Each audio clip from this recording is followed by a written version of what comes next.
What's up? What's poppin', party people? Welcome to Secular Minority Podcast. I am your host, Sunny Secular, and this is my co-host, Fit Diva Fee. Say hi Hi to everyone. guys. Hi everyone. My intros are the worst. At least I got the point right this time. Yeah, yeah, there you go. Today, we want to welcome a very special guest. She has been on the show before, and she has come back on another show today for a very special topic. Everybody, please welcome all the way from Australia, Aussie Atheist on all social media. Hi. Thank you so We're very much for excited that you're joining here. us. Thank you for having me. Thank you, thank you. We couldn't do this without you. And the reason why I say that is because today's topic is ableism is worldwide. How do we fix this? Y'all like my drawing? That your That's the graphics are how. getting That's the better how do you? and your graphics are just getting better and better, Sunny. They really are. I'm loving it. I'm here for all of it. So the reason why we specifically wanted Haley's opinion is because we wanted someone who represented the dis disabled. How do we say this properly? When you're not Disabled an community, advocate, you're actually. Go ahead. disabled community is probably the best way to say it. Okay, disabled community, and we're going to talk about some of the words that people say that's improper. But starting off from the beginning, what do you think about the fact that it is a such word as ableism? How does it feel on your standpoint?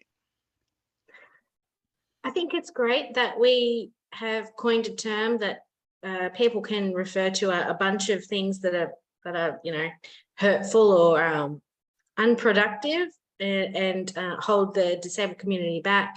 But growing up, it wasn't until I was an adult that I realized that it was a thing. I mean, I didn't know that it was something that everybody experienced in the community, and I didn't realize how diverse that was. So I think it's great that we're able to bring it under one umbrella term. I think it's helpful. And how have you had your wheelchair since birth, or how when did you? Yeah, I was born with spina bifida, which basically means that my spinal column didn't form during my mum's pregnancy. And so when I was about 4, I got my first wheelchair when I had to think about starting school. And my legs, basically I can't feel them and so therefore I can't use them. So it's been, lifelong condition. And then when I was 21, I was diagnosed with Crohn's disease, which then I'm puts me sorry to into hear that. the chronic illness category as well. So I get the best of both worlds there, That is especially with something that I wanted to ableism. bring up too. That Yeah, disability is more than just something that you can see. A lot of people they have disabilities and you can't even tell. yeah. And that's a huge problem that the community faces because, if you can't see it, it's invisible. You don't know it's there. So causes people grief. Now, from your experience, did you have and I'm, basically going by what a lot of people have said on social media. From your experience, have you had problems in school, or did your problems occur when you got out of school, as in how people treated you and how you were able to get around? It's one of those things where because I had the disability from birth, I guess until I was an adult, I didn't really pick up on a lot of things. And I guess I was used to it. So it wasn't until I was older and could critically think about it that I realized, hey, that's treating me differently, or that wasn't the best way to handle something with me, or something to that effect. But I definitely think that the community has gotten better. So I think it's not that I experience less issues now so much as people are more willing to listen and learn. And also as society has gone on and we've progressed, we're actually, people like me in wheelchairs and so on are in the community. We're not hidden away. We're not sort of pushed to the side. So we're seen. So people are aware that we have problems because they can see that we have problems. So I actually, my brother who lives in the US, actually also has a disability. He was born with scoliosis, as do I. I also have scoliosis, but his own progressed much faster, and his curve is much more pronounced than mine, because I live a very fit life. So doctors have said over the years, and it's interesting, I spoke about this on my stories yesterday, that because of my lifestyle, it has prevented my curve from progressing as quickly as his. And I didn't even know while he was growing up in school and in high school, because he did go to school in Trinidad. And let me tell you, if you think international high schools are brutal, we have no political correctness in our high school. So he told me, he had a very hard time. They would call him Quasimodo. They would call him Hunchback. And it was very, very difficult. And he also suffers from clinical depression. So that was also something that he had to deal with. And the thing is, even though I grew up with him, I never saw him. And I still to this day do not see him as disabled, because he's very able, in my opinion. So I wonder, since you've had it from birth and you've dealt with it all your life, I wonder, did you get that kind of teasing, and was it difficult for you in primary school, elementary school, in high school? Was it difficult for you? I think it was more a case of me seeing the other kids who had disabilities were getting teased. To be fair, I was one of those people who, right from the get-go, I guess, popped out of the womb, and I just didn't care what people thought. So I didn't, if they did tease me or call me names or anything like that, I blocked it out, or I didn't hear it. So I don't have that experience, but I remember seeing the other kids getting that quite a bit. And I guess the other thing is I always had a group of friends right from the get-go who were able-bodied. I didn't really, I guess I just didn't have any other things in common with the other kids with disabilities. So it didn't affect me directly in that sense, as far as words and the name calling and all that sort of thing.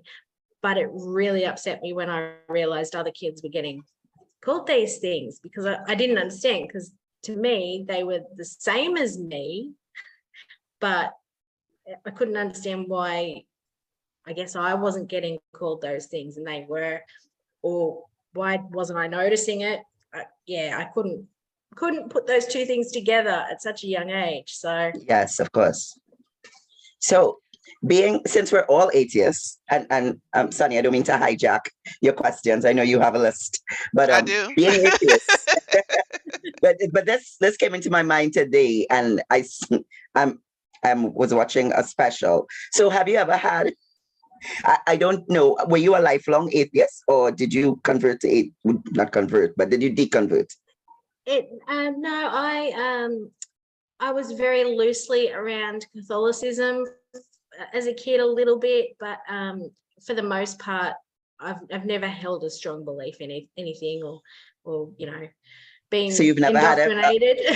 Right? Yeah, like us. You've never had a faith healer ask you nothing. You've never been around a faith healer or anything like that.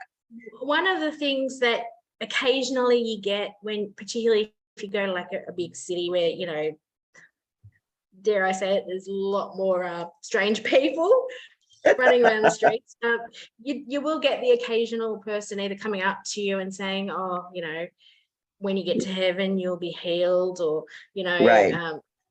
God loves you, or, something to that effect, and you just think, that was so random. Yeah, they love to get in your face. Yeah. Okay, okay, And we Sunny, did back to touch you. bases on that on her interview. I'll leave that in the comment section if they want to check out your interview that me and you did before, where we did talk about Great. that. But for the people at home, if you don't know, I have here written down the definition of ableism from Merriam Dictionary. Ableism is actually the discrimination of other prejudice against individuals with disabilities. So, with that being said, discrimination against people with disabilities, do you find that it's more blatant discrimination or maybe more passive aggressive? I think it's definitely passive aggressive. I mean, I find that when people realize that they've done something or not done something they should have to make something accessible or that kind of thing, or used a word or whatever, that it doesn't connect, and then all of a sudden they're just shocked, and they're usually pretty upset that they've not realized, and they try and sort it out as best as they can. Generally people are, it's just not at the forefront of their minds. So once you tell them, then hopefully they take that on board and work with it. But yeah, I don't think people mean anything harmful by it generally. I think it also depends, I think, on how kids are raised, because I do see, particularly online, mostly it's kids that seem to throw out the horrible comments and Right. the bad words and all that sort of thing. So I think if So, kids are raised in that environment, then that's what they're going to run with. on that note, are there some terms that, let's say, that have become social norms that are not, that are actually ableist and definitely offensive or hurtful to the disabled community? Yes, there are. I don't know if I can say them on here, whether you guys are going to censor me. Well, we know the R word is definitely off limits. I came to realize that it's called the R word, right? So I know the R word is off limits. But are there words? Okay, so for instance, when Lizzo created her song, the one that has started this conversation, by the way, I think it's amazing that she took responsibility for what she did. I have even more respect for her than I had before, and I really do love. I love her. But she said she didn't know, and I will be honest, I did not know that was an ableist term. I didn't. So are there other terms that have just been so integrated into regular language that we don't even realize that we're being ableist? That maybe Sunny or myself have been guilty of, apart from the obvious. We'll never say that R word. Never ever. It's funny because those two are probably the main ones. A lot of the time, we find that people get tripped up on actually what to call us. So that seems to cause people a lot more grief than even other words, I guess, because obviously generally disability is the word to use, disabled, that sort of thing. Right. And then a lot of people have reclaimed the word crippled, which I personally don't like that word, but a lot of people with disabilities have started calling themselves that to reclaim it and to turn it into something good. So that's probably another one. So there's the other thing is a lot of people get caught up with person first language. So it's like, is it person with a disability, or do we call you a disabled person? Whereas I just prefer a disabled person because it's quicker to say and it's the truth. So right. Yeah. Okay, I get it. Yeah. So people, they trip themselves up with the language, and it just ends up being a really funny conversation because people then spend so much time going, oh, sorry, what, which is fair enough, but it's I just end up finding it hilarious. And I've actually pulled up a list here that has ableist sayings that we shouldn't be saying, and you can let me know if these are correct. Ooh, a Okay, quiz. I like so I this. have here when people say the weather is so bipolar, that's a Oh, no-no. yes. Yes. Also, stop being so manic. Mm. Shouldn't be saying that. When people say, "Boy, you so crazy," that's a no-no. I think crazy is an interesting one because it's it's just that one's so far in our in English language culture. Hmm. I think it would be a real struggle to get rid of that one, but Mm, that's just my opinion. And when people say, that'd be a struggle for "Have you me. gone, have you gone mad? Why did you put that in the closet?" Isn't that the same Yeah, thing? I think I think because the flip side of that is mad. You can't really that would be hard to get rid of because it also means angry. Yeah. So Okay, so what about I also have here uh stop acting OCD. oh yeah, actually that one does bug me on occasion when I hear that because while I don't know all that much about OCD, I have seen a few things on social media where people have called out the use of that term. So Right. I'm wary of that one. Okay, what I've about actually stopped people when people are around me Mm, recently, like over the past few months, and they've started saying that, I'm a little bit OCD or whatever. I said, no, no. You just mm, like things a particular way. You have a habit, you have a tendency of things. You're not OCD because I've come to understand that trivializing what is an actual compulsion, that is, it is a mental compulsion. It's not the same yeah, thing as liking things a particular way, and it really does yeah. trivialize it by using it as slang. So I've stopped saying it myself, and I've stopped people around me, clients, friends, from using it, from trivializing it as well. So that's a good one, Sonny. and what about when people say you're so lame? Oh yes, that's Oh yeah, another one. That's a good okay. um that I'm one made so me. here's here's another one. I'm so triggered. Is that a bad one as well? I think, and a big problem with that one, I think, is that the actual meaning is getting lost. So people are putting that word on their videos and so on for pretty much everything that is maybe something that someone can just get upset over, not triggered, Right. which is more of a harmful thing. Yeah, I think it's becoming too normalized in its Okay. and generalized in its use. But Okay, what about she's mental? oh yes, that's probably a pretty bad. That's actually they use that for women a lot, and I don't like Yes. that myself. um special needs. I heard that that's a no-no as well. Yeah, that's a hard one to get rid of the community. That seems to be very entrenched in, like you hear that a lot with schools. I hear that a lot about the way they term things over here anyway, with schools, okay, special needs classes, the special needs unit, that sort of thing. And yeah, I'm not a fan of that term myself, but yeah, And I it's have another one here. When people when people tell a deaf person or hard of hearing, you hear what you want to hear. When I saw that, I was like, people do that? oh, that's terrible. And also, here's the last one, and then we can go on.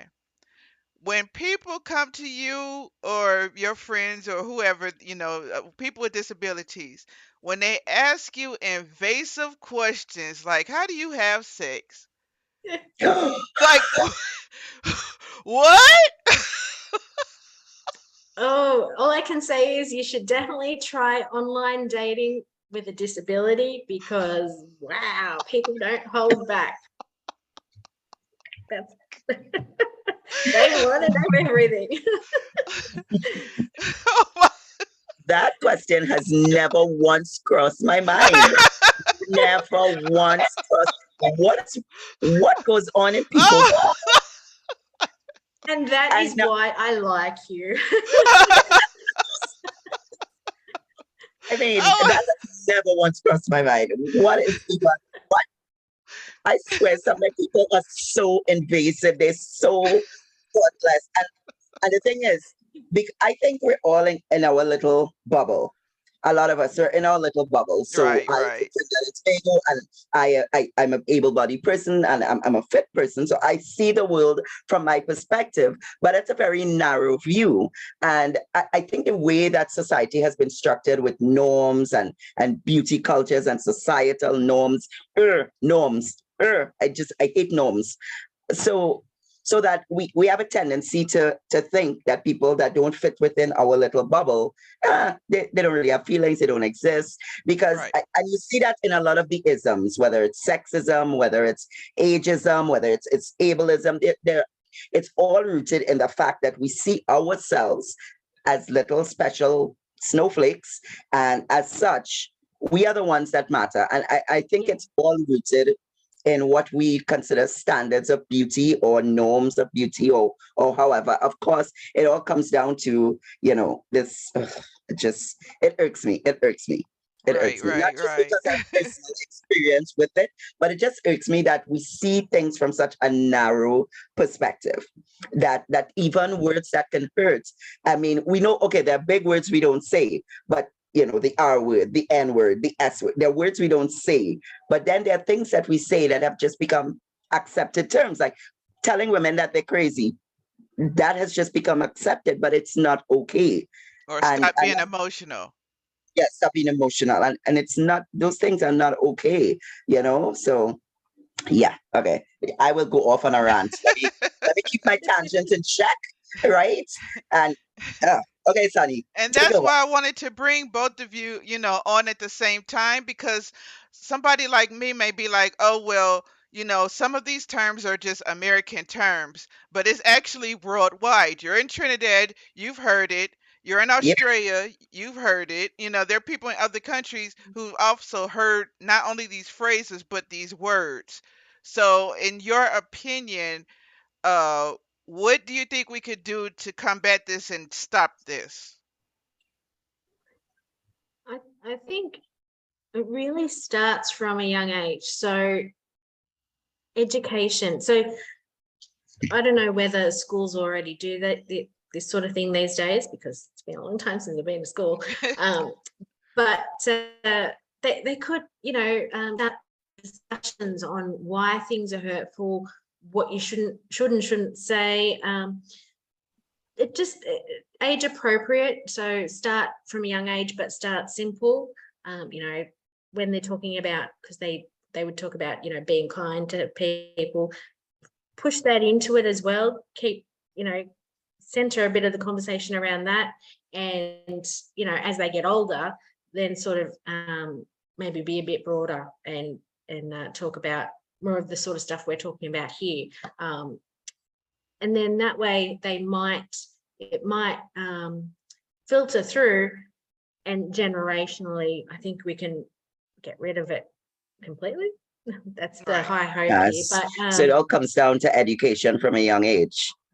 Yeah, which yeah, with and I like think everything else.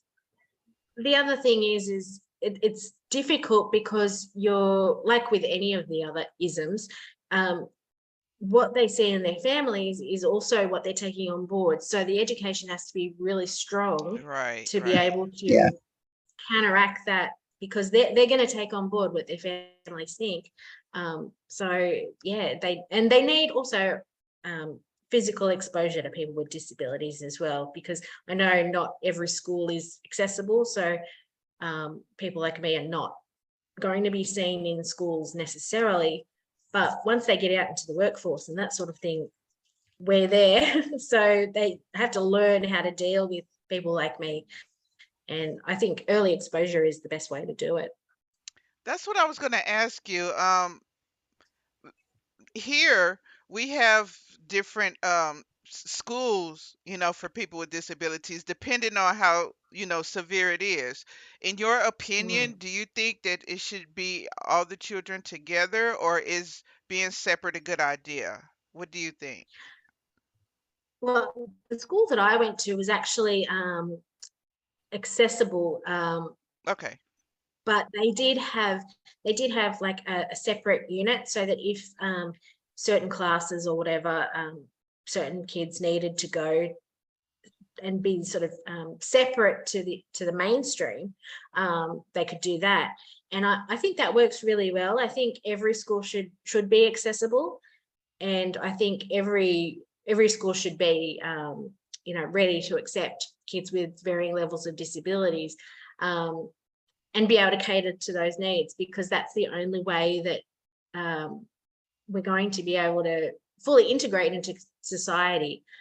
Because the more you shelter us, the less we know about the rest of society, Right. and it goes the other way, the less society knows about us. So I think that's probably the best way to do it. It just relies on, people building the schools, physically building the schools, and employing and educating teachers that can work with that.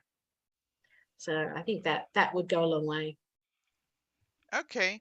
And once you get out of, well, since you said that you've been out of school for a long time, now that you've been out of school and you've been in the workforce, do you find that a lot of the times ableism and misogyny go hand in hand? Yeah, I think there is a tie to that, because with disability, there's a lot of talk about being infantilized, so like treated like a child. And Oh, okay. I feel like that also gets applied to women in a lot of ways. Like, you're treated Yeah. like a little girl, called young lady, that sort of thing. And I think it kind of doubles down on that, because not only are you treated like, okay, are you sure you can do this task, but it's like, is that a proper thing for you to be doing, because you're a lady. So it's that it's almost like a double layer.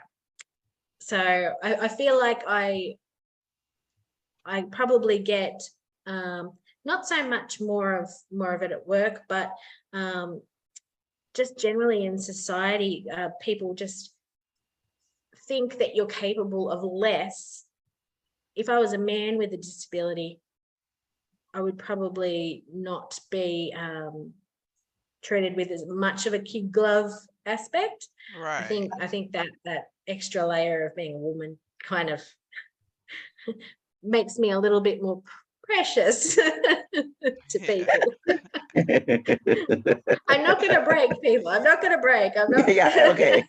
Pretty sturdy. You're fine. Women aren't fragile. What do you Yeah. know? Yeah. All right. Okay. Which actually goes into our next topic here. Fee usually has a Bible scripture, which we use. One of our segments on here is we always point out the misogyny in the Bible. So, Fee, what did you have for us this week? So, so today's scripture verse is 1 Timothy 2:11-15. And this one gets me every single time. And I spoke to three women of three different religious backgrounds. A Jehovah's Witness, that was your people. That was your people, Sunny. That was your My people. people. Uh, a Go Pentecostal, ahead. which was my people, and a Catholic, which was kind of your people. So I touched on everything. And Okay. it's amazing to me that each of them had a different interpretation of this same scripture, which to me is plain. And y'all know I use the NASB, the New Standard American Bible, because according to the internet, that's the most reliable translation. Okay. So it said, A woman must quietly receive instruction with entire submissiveness. But I do not allow a woman to teach or exercise authority over a man, but to remain quiet. For it was Adam who was first created, and then Eve. And it was not Adam who was deceived, but the woman was deceived and became a wrongdoer. But women will be preserved through childbirth if they continue in faith, love, and sanctity with moderation. And I think I'm done for today. I don't know why I read that. I think I'm done. It angers me every single time. So, ladies, you'll be saved in childbearing. So just remember that is your role. Your role is to be quiet, be submissive, learn from your husband, and make children. So all y'all out here working and having opinions and wanted equal rights and no. The God of the Bible and its writers thinks that women should be submissive, quiet, and make babies. I'm done. And I, the I, reason why that's problematic by itself is because in my past job, I worked at the Department of Human Services when I lived in Tennessee, and there were so many women who couldn't do anything as simple as pay a bill because everything was relied on the husband, and that's why I feel like that's wrong just by itself. Never mind the being quiet part, but to depend on any, and it doesn't matter if it's a man with a woman with a man, two same sex couple. It doesn't matter. If you're depending everything on somebody else, you're putting yourself in a space where you can't take care of yourself and your family, and that's something that you never want to do. These women at the Department of Human Services would literally be in tears when their husbands left them for the secretary. You know what I mean? And they didn't know anything. They didn't know how to pay the bill. They didn't know what the account number was. They didn't know what the bank number was. They were clueless. They were yeah, clueless. it's wild to me that we can still, because it's wild to me that 60, 70 years ago women could do none of those things, like open a bank, what, own a home, drive, vote. It's wild to me. And it's all based, or at least a great majority of it is based on these Abrahamic faiths, because I read that one as it applies. But I mean, there's so many more scriptures that encourage this type of thought, because when I was looking and following up on the scripture itself, there are quite a few other scriptures in the New Testament, because Right. a lot of people say, well, that was the old covenant, blah blah blah. But even in the New Testament, and it's along the same lines. And again, it's another ism, right? That's basically sexism. And it's wild to me that there was a time that not only women had no voice, but they literally had no rights. Um, Right. and I feel like certain countries, America, just trying to bring that back. Um, but it's wild to me. If I didn't throw that in, Sonny, I wouldn't. I just can't leave you alone. I all the time. You nonsense I see. But and it's so interesting that my Pentecostal believer, who is also my sister-in-law, she firmly believes that I didn't understand the context. And that's what she told me, what about the context? And I'm like, what context are you reading into this? It's Right. plain. It says what it says. What is the context? And then, well, Sonny, you're familiar with the whole Jehovah Witness. They told me about this umbrella format with God at the head, then Jesus, then man, then woman, then children. And it was so funny. My Jehovah Witness friend was like, well, Fee, because you're married and the man is the head of the home. I'm like, whoa, hold up. There is no head in my home. Everyone in my home, my husband, myself, my son, we're an equal footing. There's no Right. head in my home. We're very egalitarian in my home. So no, don't put that on me, sis. That's all you. So y'all better, well, so we better get into that child making to ensure that we're safe. get, get into making those kids. And I wanted to go back to what you said, Haley, right quick, when you said that a disabled woman would be more looked at upon as less than a disabled man. Do you think Mm. that the Bible could be contributed to that? I would say very likely because our society in Australia and I guess in America as well is based upon colonialism, and colonialism is based on what they thought was, the godly thing to do, the way to live in England and Europe at that time, when they came over, would have been based on that. So that I think that's where it all would have started. And it's only just now, I guess, in the last few decades that we've kind of started questioning that, and felt, I guess, groups have felt empowered Right. to do something about it. But Yeah. we would still, unfortunately, people with disabilities would still be, effectively locked away in, like homes and things like that, if it wasn't for other groups that have spoken out. So, it's dependent on other people also chiming in and helping where we need help. So Right. all groups Yeah. have to help each other. Especially marginalized groups, all Right. Yes, marginalized, yes. because there's a lot of intersection when it comes to being female, Right. disabled, black, or there's a lot of intersection. LGBT, there's a lot of intersection. So marginalized groups need to band together. There is no, when you come to a marginalized group, there is no I and me and my. We're Exactly. all, it's Yeah. all intersectional, and we all need to support each other when it Exactly. comes to, Yeah. to standing and dismantling societal norms and patriarchal norms and all the foolishness. Yeah, Haley, it was amazing to meet you. By the way, this is the first time I've met Haley, and she's amazing. I'm gonna follow you everywhere. Every time Sunny has a guest on, And I Same, follow them actually. and because that's she has that's the best actually what I was people. gonna say. Haley, So tell tell us, everybody where to find where we you. can find you, because I'm gonna follow you this minute. Get me in. I'm on pretty much all social media. So that's TikTok, Twitter, Instagram.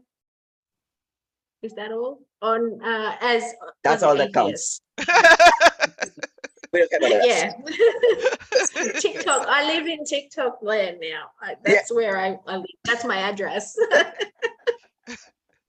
All right. Well, Oh, thank you. Go with ahead. our comment, our subscribers comment of the month, of the week, of Oh, the well. of our great subscriber comment. Let's we go.